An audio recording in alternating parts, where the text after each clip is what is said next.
اعوذ باللہ من الشیطان الرجیم، بسم اللہ الرحمن الرحیم۔ السلام علیکم ورحمۃ اللہ وبرکاتہ۔ آج میرے پروگرام کا موضوع احتساب ہے۔ یہ پروگرام مولانا محمد اسلم شیخوپوری رحمۃ اللہ علیہ کی تحریر ہے۔ جیسا کہ ہم سب جانتے ہیں، آج کل احتساب کا لفظ بہت زیادہ پڑھنے اور سننے میں آ رہا ہے، اور اس لفظ سے ہمارے ذہن میں محاسبے کے معنی آ جاتے ہیں۔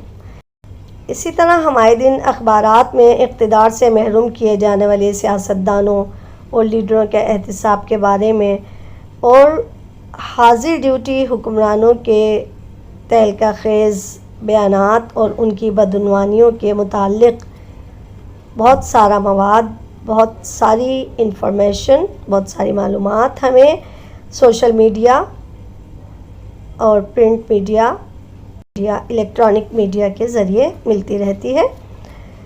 تو آئیے جانتے ہیں یہ لفظ احتساب کیا ہے اور احتساب کے کیا معنی ہیں، اور قرآن اور حدیث میں اور ہمارے دین اسلامی تعلیمات میں سے ایک اہم تعلیم احتساب کی بھی ہے، اور یہ ہمارے آقا صلی اللہ علیہ وسلم کے اخلاق میں سے ایک نمایاں خلق بھی ہے۔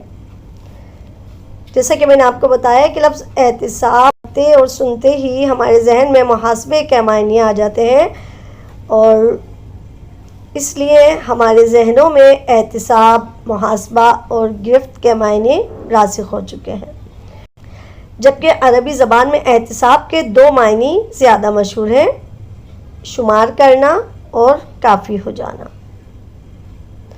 قرآن کریم کی آیت کا وہ مشہور ٹکڑا جسے وظیفے کے طور پر بھی پڑھا جاتا ہے، حسبنا اللہ ونعم الوکیل، اس میں حسبنا کفایت ہی کے معنی میں ہے، یعنی ہمارے لیے اللہ کافی ہے اور وہ اچھا کارساز ہے۔ کتاب و سنت میں احتساب کا لفظ عام طور پر طلب، اجر اور رضا الہی کے لیے استعمال ہوتا ہے۔ کسی بھی عبادت اور نیک عمل میں صرف رضا الہی کی نیت کرنا اور مصائب و امراض میں طلب اجر کی نیت سے صبر کرنا بھی احتساب کہلاتا ہے۔ قرآن کریم میں اگرچہ احتساب کا لفظ تو نہیں آیا ہے، لیکن جس طرح ہم نے یہ آیت پڑھی ہے، حسبنا اللہ ونعم الوکیل، اسی طرح کی اور بے شمار آیات قرآن مجید میں موجود ہیں۔ مثال کے طور پر سورہ رات کی آیت نمبر 22 ہی کو لے لیجئے، جس میں فرمایا گیا ہے، اور وہ لوگ جو اپنے رب کی رضا حاصل کرنے کے لیے صبر کرتے ہیں اور نماز قائم کرتے ہیں، اور جو کچھ ہم نے انہیں دیا ہے اس میں سے خفیہ اور اعلانیہ خرچ کرتے ہیں اور برائی کو اچھائی کے ساتھ دفع کرتے ہیں، ان کے لیے آخرت کا اچھا انجام ہے۔ کہا جا سکتا ہے کہ اس آیت کریمہ میں احتساب کی تعلیم دی گئی ہے، یا اسی طرح سورہ بقرہ میں اللہ تعالیٰ نے اپنے نبی کو یہ حکم دیا ہے، اور صبر کرنے والوں کو خوشخبری سنا دیجئے جنہیں جب کوئی مصیبت پہنچتی ہے تو وہ کہتے ہیں یقیناً ہم اللہ کے لیے ہیں اور ہمیں اسی کی طرف لوٹ کر جانا ہے۔ یہی وہ لوگ ہیں جن پر ان کے رب کی طرف سے خصوصی رحمتیں بھی نازل ہوتی ہیں اور عمومی رحمتیں بھی نازل ہوتی ہیں، اور یہی لوگ ہدایت یافتہ ہیں۔ تو یہاں بھی احتساب والوں ہی کی فضیلت بیان کی گئی ہے۔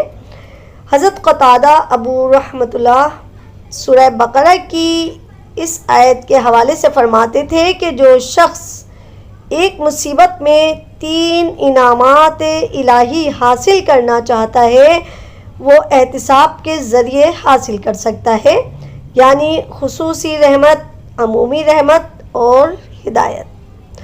کیونکہ اللہ تعالیٰ جو چیز اپنے ذمے لے لیتا ہے وہ ضرور عطا کرتا ہے۔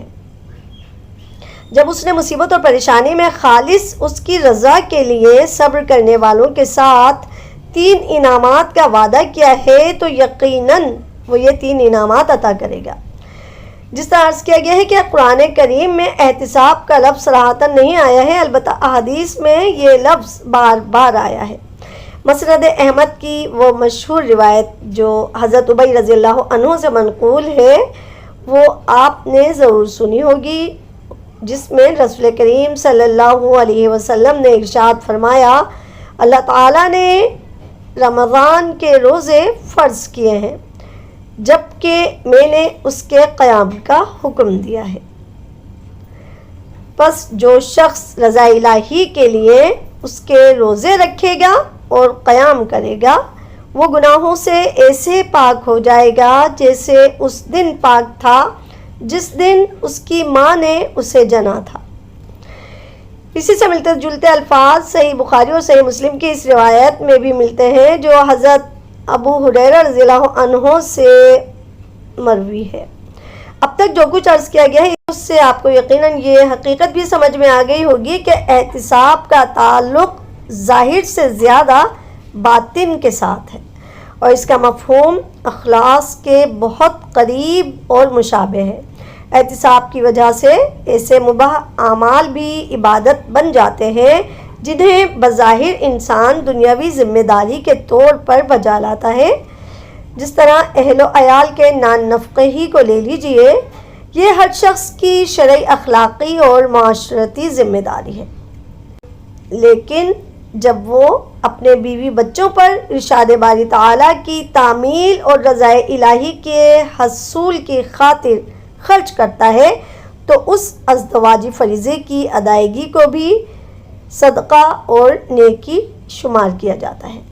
صحیح مسلم میں حضرت ابو مسعود بدری رضی اللہ عنہ سے روایت ہے کہ نبی کریم صلی اللہ علیہ وسلم نے فرمایا، جب مسلمان اپنے اہل و عیال پر احتساب اور طلب ثواب کی نیت سے خرچ کرتا ہے تو اس کے لیے صدقہ ہوتا ہے۔ یہی حال مصائب اور حوادث کا ہے۔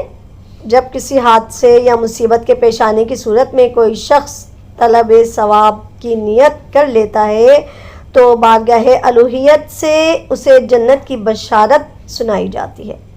ابن ماجہ میں حضرت ابو امامہ رضی اللہ عنہ سے روایت ہے کہ ہمارے آقا صلی اللہ علیہ وسلم نے فرمایا، اللہ سبحانہ تعالیٰ فرماتا ہے، اے آدم کے بیٹے، اگر تو نے پہلے صدمے کے وقت صبر کیا اور طلب ثواب کی نیت کی تو میں تیرے لیے جنت کے علاوہ کسی بدلے پر راضی نہیں ہوں گا۔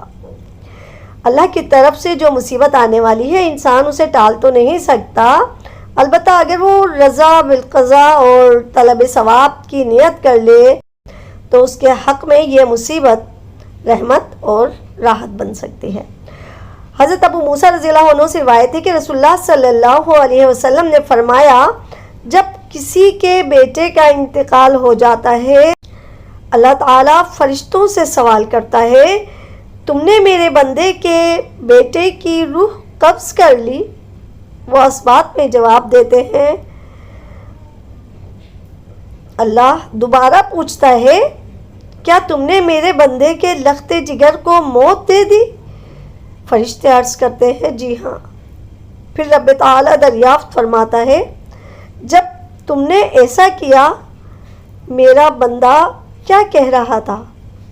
فرشتے عرض کرتے ہیں کہ وہ آپ کی تعریف کر رہا تھا اور انا للہ پڑھ رہا تھا۔ اللہ فرماتے ہیں، میرے بندے کے لیے جنت میں ایک گھر تعمیر کر دو اور اس کا نام رکھ دو بیت الحمد۔ یہ ترمذی شریف کی روایت ہے۔ مختصر یہ کہ احتساب اللہ کی محبت اور رضا تک پہنچانے والا راستہ ہے، ایمان کے کمال اور اسلام کے حسن کی دلیل ہے، جنت کے حصول اور جہنم سے بچاؤ کا ذریعہ ہے۔ احتساب کی وجہ سے دارین کی سعادت حاصل ہوتی ہے۔ مصائب کا برداشت کرنا نہ صرف آسان ہو جاتا ہے بلکہ ان پر اجر و ثواب بھی حاصل ہوتا ہے۔ احتساب کی وجہ سے ریا سے بچاؤ ہو جاتا ہے اور پروردگار پر اعتماد اور اس کے ساتھ حسن ظن میں اضافہ ہو جاتا ہے۔ اللہ تعالی ہم سب کو احتساب کے اس عمل سے اسی طرح گزارے جس طرح اللہ تعالیٰ کو پسند ہے۔ ہماری دینوی اور دنیاوی اخروی تمام مصیبت، تمام پریشانیوں کو احتساب کے اس عمل پر پورا اترنے کی توفیق عطا فرمائے، آمین یا رب العالمین۔ پروگرام پسند آئے ہے تو پلیز اسے لائک، کمنٹس اور شیئر کریں۔ چینل کو سبسکرائب کرنا نہیں بھولیے گا۔ اگر آپ نے ابھی تک میرے چینل کو سبسکرائب نہیں کیا ہے تو پلیز اسے ضرور سبسکرائب کریں۔ اپنا خیال رکھیں۔ اللہ حافظ۔